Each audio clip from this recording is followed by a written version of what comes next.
Funinho, professora de Química, e neste vídeo de hoje nós vamos falar um pouquinho sobre as reações de combustão, reações tão comuns no nosso dia a dia.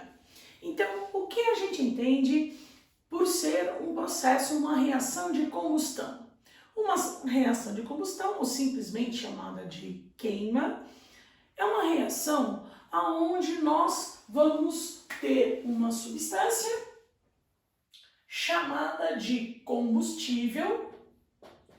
Essa substância chamada de combustível entrará em contato com oxigênio.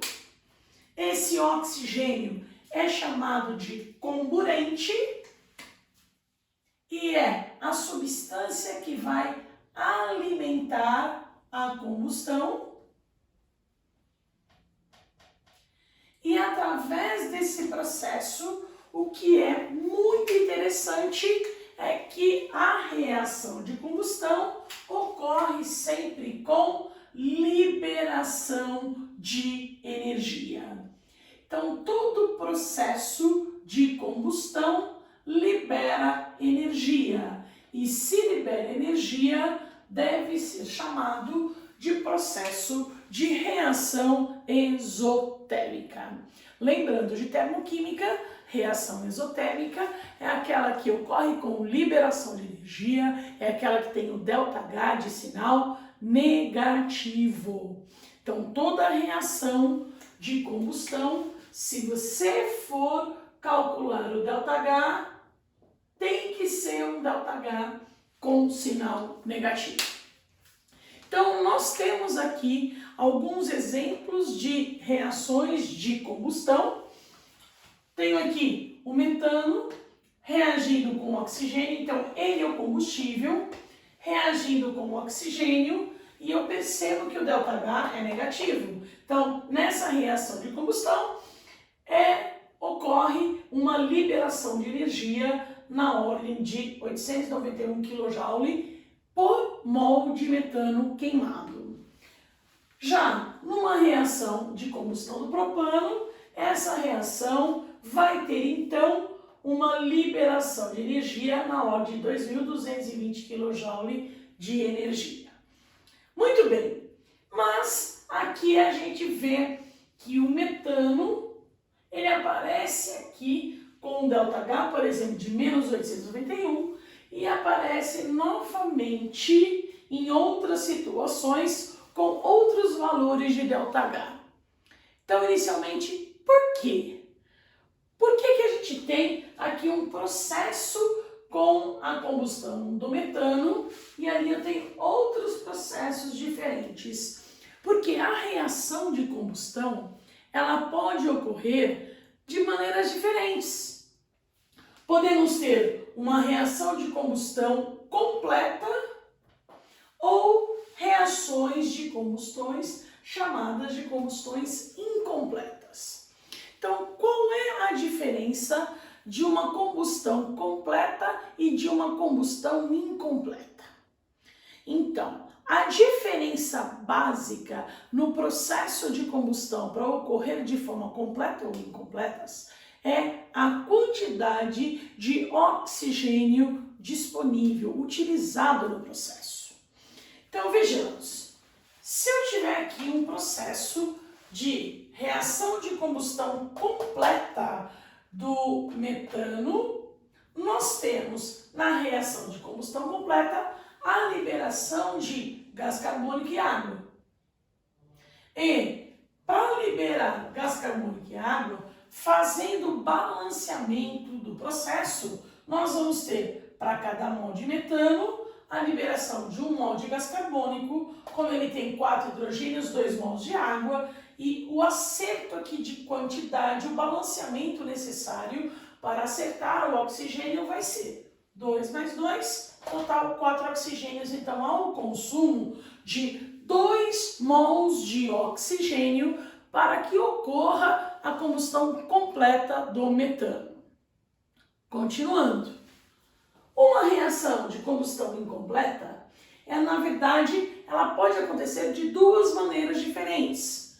O mesmo metano pode, ao contato com oxigênio, liberar monóxido de carbono e água, ou apenas o carbono e água. Lembrando que o carbono sozinho é a fuligem.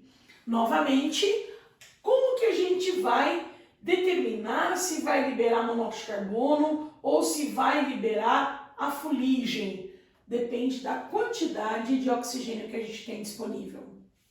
Então, na produção de monóxido de carbono, que é um óxido altamente tóxico, nós vamos ter o consumo de 3 mols e meio ou 1 mol e meio de oxigênio. Já na liberação de fuligem, fuligem é aquela fumaça preta que a gente encontra, por exemplo, no escapamento, quando sai do escapamento de caminhões e em outras situações também. Então, na liberação de fuligem, nós temos apenas o consumo de 1 mol de oxigênio. Então, no caso do metano, a gente consegue fazer a comparação de quantidade consumida de oxigênio em cada processo, em cada reação de combustão. Na combustão completa, teve o consumo de 2 mols de oxigênio. Na incompleta, com liberação de monóxido de carbono, o consumo de 1 mol e meio. E na combustão, com liberação apenas de fuligem, o consumo, a utilização de 1 mol de oxigênio. Falando ainda sobre características de reações do tipo combustão completa ou combustão incompleta, é muito comum a gente ter os processos no dia a dia de mais de uma forma. Quando a gente usa um combustível no carro, por exemplo, nem sempre acontece um tipo só de combustão. Nós podemos ter a combustão completa e também incompleta acontecendo na queima desse combustível. Algumas características a gente consegue determinar, entender, visualizar se o processo de combustão está sendo um processo de combustão completa ou incompleta. Características que a gente tem quando, por exemplo, queima alguma coisa, queima uma madeira ou uma vela, acende uma vela, ou o isqueiro, o próprio fogo do fogão da nossa cozinha, a gente consegue perceber se está acontecendo a combustão completa ou incompleta desses combustíveis. Por quê? Quais são as características que a gente encontra na combustão completa? Na combustão completa, nós vamos encontrar uma chama azulada, regular, e ela é chamada de chama quente.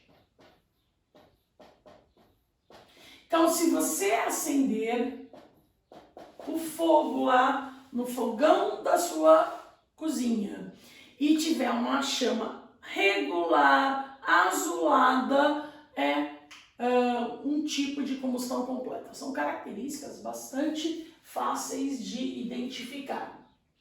Se for um caso de combustão incompleta, a gente deve encontrar a chama amarelada, irregular, e ela é considerada chama fria. Então essas são algumas características bastante importantes nos processos de queimas de combustíveis. Vamos mostrar? Então imaginem aqui que eu tenha uma vela e nessa vela eu tenho a parafina, que é um hidrocarboneto, uma mistura de hidrocarbonetos, e é um combustível que a gente vai então agora utilizar nessa reação de combustão. Então, acendendo essa vela, será que a gente vai encontrar uma reação de combustão completa ou incompleta? Vejamos as características que a gente tem nas chamas. Tenho aqui do próprio fósforo, como eu tenho aqui da vela. Então, se a gente está aqui percebendo que a chama está mais amarelada, essa chama até que ela está um pouco ali regular. Na região azul, nós podemos encontrar uma combustão completa. Já na parte amarela, nós temos uma combustão incompleta. Então, olha só, se eu tiver essa queima da vela, sendo então aqui direcionada para um pires, eu percebo que depois de deixar essa vela direcionada para um pires, ela começa a fazer algumas marcações ali no meu pires e ele começa a ficar com manchas pretas. Então, essas manchas pretas que a gente tem, apagou a vela, formadas a partir da queima, é a formação de fuligem característica de combustão incompleta. Então, a mancha preta que formou no fundo daquele pires é a formação de fuligem, que significa esse carbono sozinho, característica de uma combustão incompleta. Então, nessa queima a gente encontra ali combustão incompleta e características que a gente consegue identificar desse processo. O que mais que nós podemos falar ainda sobre reações de combustão e agora especificamente falando de termoquímica? Se um hidrocarboneto, usando o mesmo hidrocarboneto, por exemplo, ou qualquer outro combustível, sofrer um processo de combustão completa e de combustões incompletas, todos os processos são processos que liberam energia, portanto, ΔH negativo. Então, tem aqui a combustão completa do metano com liberação de energia menos 891 kJ, esse é o ΔH. Na combustão incompleta dele, com liberação de monóxido de carbono, percebam que o ΔH tem um outro valor. No caso, menos 607. Então, continua sendo uma reação exotérmica, mas a energia liberada, ela é sempre menor na combustão incompleta. Na combustão incompleta, com liberação de fuligem, nós temos ainda um outro valor de ΔH, menos 497. Então, primeira coisa interessante, a mesma substância, se você tiver que comparar valores de ΔH, um ΔH da reação de combustão completa é sempre maior.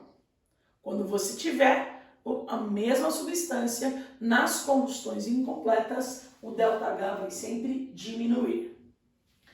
Outra comparação bem interessante que a gente vai fazer agora é entre substâncias aqui diferentes. Então, eu utilizei ali 2 hidrocarbonetos, primeiro metano, o processo já está completo, segundo propano, que não está completo ainda. Então, o que nós podemos encontrar, inclusive? Olha, faça a reação de combustão de tal substância, te dá a substância, te dá o combustível. Por exemplo, ali, vamos fazer a reação de combustão completa do propano. Bom, a reação é sempre igual. As substâncias são as mesmas. Por exemplo, aqui na combustão completa, eu tenho o combustível, que vai variar, é a única coisa que varia. O oxigênio é o mesmo, comburente não muda. Lembra sempre que o que muda é o combustível. Eu posso colocar no meu carro gasolina, posso colocar etanol, tem outro carro que é movido a diesel. Então eu tenho vários tipos de combustíveis. Agora, o comburente é sempre o mesmo, o oxigênio, quem vai alimentar essa queima. Se é uma combustão completa, tem liberação de gás carbônico e água. Qual é a diferença que a gente vai encontrar? Quantidades envolvidas, balanceamento do processo. Então, para 1 mol de propano, eu tenho 3 carbonos, então 3 mols de CO2, 8 hidrogênios, então tenho lá 4 mols de água. E aí eu faço o acerto na quantidade de oxigênio. Aqui eu tenho 3 vezes 2, 6 oxigênios, mais 4, total 10. Então, no caso da queima do propano, são consumidos 5 mols de oxigênio. Podemos fazer uma comparação também entre o mesmo tipo de combustão, utilizando 2 hidrocarbonetos de tamanhos diferentes. Então, tem o metano e o propano, os dois sofrendo combustões do tipo completas. ΔH, no caso do metano, menos 891. No caso do propano, menos 2.220. Então, isso daqui leva a mais uma conclusão. Comparando a combustão de hidrocarbonetos, quanto maior o tamanho dele, essa massa, maior vai ser o seu valor do ΔH. Certinho? E para a gente completar ainda coisas importantes sobre reações de combustão, vou utilizar aqui 2 hidrocarbonetos de novo, o metano e o propano. Quando a gente olha os valores de ΔH, o ΔH de combustão do propano é maior do que do metano. Por quê? Porque ele é um hidrocarboneto maior. Agora, outra coisa diferente disso é falar, e o poder energético desses combustíveis? Ou poder calorífero? Tomem cuidado que isso vira e mexe aparece em vestibulares. Como que você compara o poder energético, o poder calorífico de diferentes combustíveis? Então, uma coisa bastante comum e errado que se faz é olhar diretamente nesses valores de ΔH e pensar que quem tiver o maior ΔH vai ter o maior poder energético. Não é bem por aí. Por quê? Lembrem-se que os valores de ΔH estão relacionados a uma certa quantidade da substância em mol. Então, essa energia ela é liberada por mol de substância utilizada. E um mol nem sempre tem a mesma quantidade, por exemplo, em massa. Então, quando você tiver que comparar o poder energético de 2 combustíveis, qual é a principal dica aqui para você fazer? Use sempre a mesma massa.